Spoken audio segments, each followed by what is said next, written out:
বেলাল রাদিয়াল্লাহু তাআলা আনহু আজান দিচ্ছেন, ওই বাচ্চাগুলো মুশরিক, তো ওরা আজানকে ব্যঙ্গ করতেছে, বিকৃতি করে ওরাও আজান দিচ্ছে। উদ্দেশ্য হচ্ছে আজানকে নিয়ে ঠাট্টা করা। উদ্দেশ্য কি? ঠাট্টা করা। ব্যাপারটা মনে কষ্ট পাওয়ার মতো ব্যাপার না? কিন্তু বিশ্বনবী ওইখানে দেখেন কি খুঁজলেন।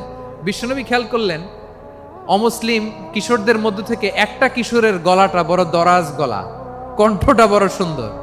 খেয়াল করে দেখলেন যে কিছু কিশোর বেলালের আজানকে ব্যঙ্গ করে, বিকৃতি করে, কিন্তু একজনের কণ্ঠ দেখতে পাচ্ছেন না এত দূরে, কিন্তু কণ্ঠটা বড় সুন্দর, দরাজ গলা। বিশ্বনবী সাহাবীদেরকে বললেন, ধরো এগুলারে, ধরো।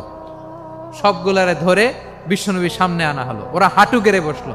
বিশ্বনবী বললেন, তোমাদের মধ্যে কে যেন ব্যঙ্গ করে আজান দিচ্ছিল, তার গলাটা বড় উঁচু, গলার বেসটা বড় মজবুত, মেলোডিয়াস, সুমধুর কণ্ঠ। কে? আবু মাহজুরা বলে, আমার বন্ধুরা সবাই আমার দিকে আঙ্গুল দেখায়, আমি পড়ে গেছি বিপদে।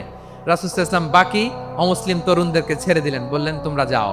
এবার আবু মাহজুরারে পাইছে। আবু মাহজুরার চুলের মধ্যে হাত দিলেন বিশ্বনবী, মাথায় হাত দিয়ে বললেন, এবার আজান দাও দেখি।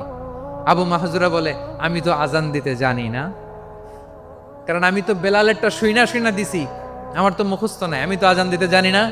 বিশ্বনবী বললেন, জানো না? তাহলে আসো, আমি তোমারে শিখাই দেই। সুবহানাল্লাহ পড়েন।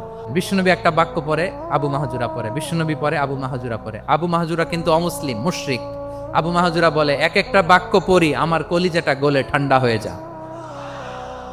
এতদিন মোহাম্মদকে গালি দিতাম, এখন মোহাম্মদ আমার মাথায় যখন হাত রাখছে আমার সারা শরীর ঠান্ডা হয়ে গেছে। পুরো বাক্যগুলো যখন শেষ, আজান শেষ, আবু মাহজুরাও যখন পুরো আজান করলেন, আবু মাহজুরা বললেন, এতদিন মোহাম্মদের চেহারা দেখলে আমার ঘৃণা লাগতো, আজ থেকে মোহাম্মদের চেহারার চেয়ে প্রিয় চেহারা আমার কাছে নাই। আবু মাহজুরা বললেন, ও মুহাম্মদ, আজানের বাক্য তো আপনি আমারে শেখালেন, এখানেই শেষ করবেন না, আপনি আমারে পড়ায় দেন, লা ইলাহা ইল্লাল্লাহু মুহাম্মাদুর রাসূলুল্লাহ সাল্লাল্লাহু আলাইহি ওয়াসাল্লাম। বিশ্বনবীর সাথে দাঁড়িয়ে উনি শাহাদা পড়ে মুসলমান হয়ে গেলেন।